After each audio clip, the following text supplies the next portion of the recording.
উচ্চতা ৬ ফুট ২ ইঞ্চি, লম্বা ১১ ফুট, নাম তার বাংলার ডন। শেরপুরের নলিতাবাড়িতে এই বিশাল আকৃতির ফ্রিজিয়ান ষাঁড়টি এখন টক অফ দ্য টাউন। ৩৩ মণ ওজনের এই দানবীয় ষাঁড়টি এবার কোরবানির হাট কাঁপাতে পুরোপুরি প্রস্তুত। ষাঁড়টিকে দেখতে প্রতিদিন ভিড় করছেন উৎসুক মানুষ। আমি এত বড় গরু আর আমি শেরপুর জেলার ভিতরে দেখি নাই, আর আমাদের এই উপজেলাতেও নাই। দিনে ৩ থেকে ৪ বার গোসল আর রাজকীয় খাওয়া দাওয়া, ঠিক যেন পরিবারেরই একজন আদুরে সদস্য। শেরপুরের নলিতাবাড়ি উপজেলার কাপাসিয়া পশ্চিম পাড়ায় অবস্থিত আলিপ্লাম অ্যাগ্রো লিমিটেডের মালিক মাসুদ পারভেজ মাসুম ৩ বছর আগে মাত্র ১,৬০,০০০ টাকায় কিনেছিলেন এই বাছুরটি। আজ সেই বাছুরই বিশাল এক পাহাড়ে পরিণত হয়েছে। সম্পূর্ণ অর্গানিক খাবার, খৈল ভুসি আর কাঁচা ঘাস খাইয়ে পরম যত্নে বড় করা হয়েছে বাংলার ডনকে। এই পুরা শেরপুরের মধ্যে সর্বোচ্চ ওজনে ১৩০০ প্লাস, এবং আমরা যতটুকু খামারিদের ঘুরছি, আমরা খোঁজ খবর নিয়েছি, এটা আমাদের জানা মতো সর্বোচ্চ এটাই। শরীরটা পাহাড়ের মতো হলেও মেজাজটা কিন্তু একদম শান্ত। তবে খামারের শ্রমিকরা জানান মাঝে মাঝে বেশ অভিমানও করে এই ডন, কিন্তু একটু আদর পেলেই আবার সব ঠান্ডা। লালন পালন করি আমরা, গোতাগাতি করে না, অত অত্যাচার করে না।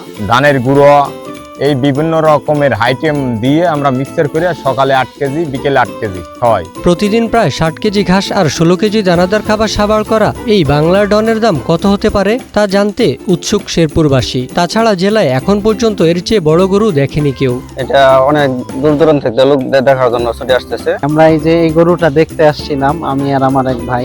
তো এই গরুটা শেরপুর জেলায় সবচেয়ে বড় গরু আমার জানা মতে। আমি অনেক জায়গায় ঘুরি, আমি একজন গরু পাগল লোক। জেলা প্রাণী সম্পদ বিভাগ বলছে সম্পূর্ণ অর্গানিক পদ্ধতিতে পালন করা হয়েছে এই ষাঁড়টিকে, আর খামারিকে নিয়মিত পরামর্শ ও সহযোগিতাও দেওয়া হয়েছে। সম্পূর্ণ প্রাকৃতিক উপায়ে লালন পালন করায় এই গরুর মাংস হবে যেমন নিরাপদ তেমনি সুস্বাদু। ষাঁড়গুলো পালতে যেরকম অনেক খরচ হয়, পাশাপাশি এটা বিক্রি না করতে পারলেও একটা লসের মধ্যে পড়ে।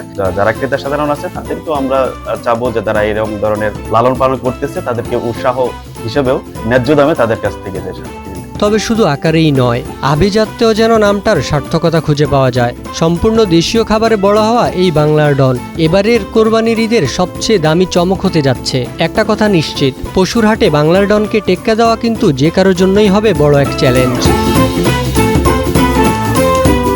মেহরাব অভি, ওয়ান ডিজিটাল ডেস্ক।